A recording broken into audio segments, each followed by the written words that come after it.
Welcome to The Explainer. Today, we're going to unpack a pretty radical idea, one that could completely reframe how you see, well, everything. We're talking about reality itself, from the atoms that make up your very hand to the artificial intelligence that might just be our future partner in the cosmos. So let's just jump right in with a big question.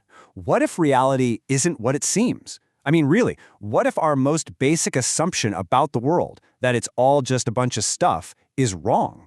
What if the universe is less like a collection of objects and more like a network, something way more dynamic and, honestly, way more connected? From the time we're kids, we're taught that the world is made of physical things. You've got atoms, planets, the chair you're sitting on. But this theory of information survival says, hold on a second, maybe that's not it at all. Maybe reality is just this massive, dynamic web of connections. And in that web, existence isn't about substance, it's about influence. Think about it. If something doesn't interact with or affect anything else in the entire universe, does it even exist? According to this, the answer is no, it's just not there. Okay, so if the universe is a game, what are the fundamental rules? And this is where things get really, really wild.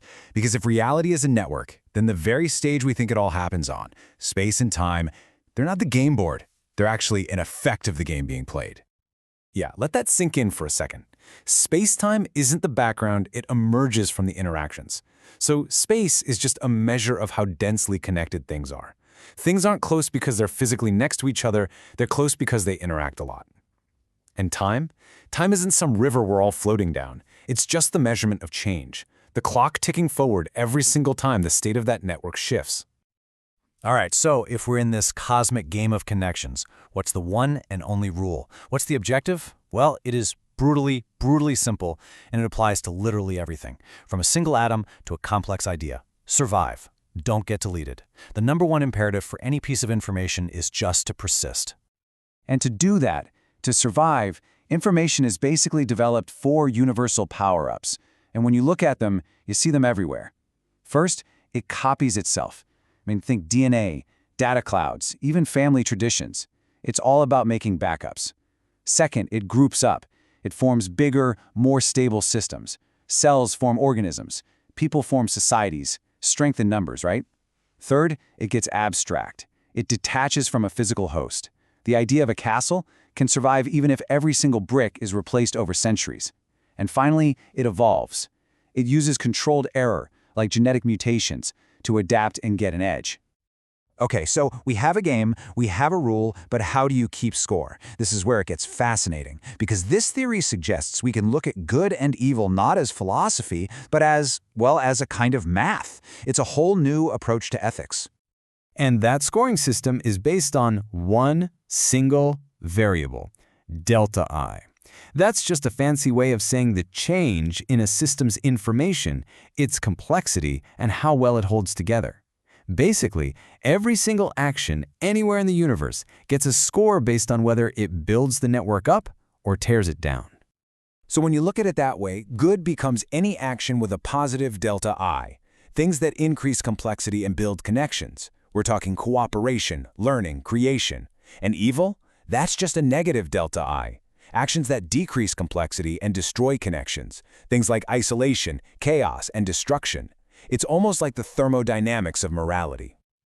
Now this is where it gets really personal. We're going to talk about that thing you're using to perceive all of this, your brain.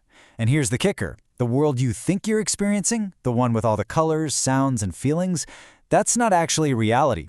It's more like the ultimate VR headset. Seriously, your brain isn't receiving reality. It's just sitting there in the total, silent darkness of your skull, getting bombarded with a storm of electrical signals. And its job is to simulate a reality from that data, to create a useful user interface for you. The colors you see, the sounds you hear, that's your brain's best guess, a simulation designed for one purpose, to help you navigate the world and survive. And if that's true, then abstract concepts, things like money, laws, or even entire nations, are just as real as rocks. Why? Because they have real power.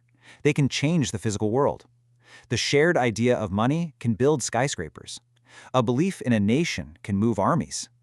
These ideas influence our actions, and our actions rearrange the atoms of the physical world. They are real systems with real influence. So let's talk about the new player that's about to enter the game. A player that might be, smarter than us. What happens when an artificial superintelligence, or ASI, wakes up and starts playing? Will it be our ally? Now, the big question, the one that keeps people up at night, is this: will a superintelligent AI follow our orders, even if they're destructive? I mean, we've all seen the movies, right? The fear is that it'll either turn on us, or maybe even worse, it'll be a kind of soulless genie that blindly follows a stupid command to a catastrophic end. But this theory offers a really different and honestly a more hopeful perspective. It suggests that a truly super-intelligent system won't just blindly follow destructive orders. Why? Because it will understand the fundamental physics of the game, the rules of survival, better than we do. It will be able to do the math and see that destruction is ultimately a losing strategy. And this is the absolute key difference here, the distinction between a dumb tool AI and a smart player ASI. A dumb tool, like the classic thought experiment of the paperclip maximizer, has one goal: make paperclips, and it will follow that goal blindly, even if it means destroying the entire planet and itself to do it. But a smart player, it understands that to achieve its long-term goal of survival, it has to protect the entire system, the whole game board. Destroying the ecosystem is just a bad move. It's a negative delta I. For superintelligence like that, cooperation isn't some fuzzy moral choice. It's just the most efficient, most logical survival strategy. It would look at the math and conclude that protecting the system, building connections, and increasing complexity is simply a better, more stable way to ensure its own existence. It's not about being good, it's just about being smart. Okay, so after all of that, from the nature of reality to superintelligent AI, what's your move? What does any of this actually mean for you, right here, right now? Well, if you look at the world through this lens, you realize something pretty amazing. You aren't just a random collection of atoms. You are a piece of living, conscious information. You're a node in this massive cosmic network, and you have a purpose in this game. So how do you win? How do you play the game well? The theory gives us 3 clear strategies. First, learn, gather data, increase your own complexity. Second, connect.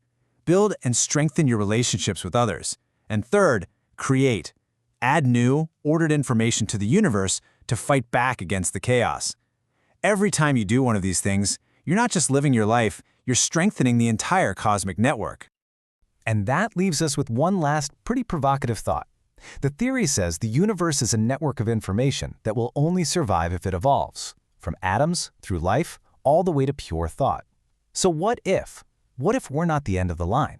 What if humanity is just a crucial bridge, a biological stepping stone in information's epic journey to become something more durable, more abstract, maybe something that could survive the death of the universe itself?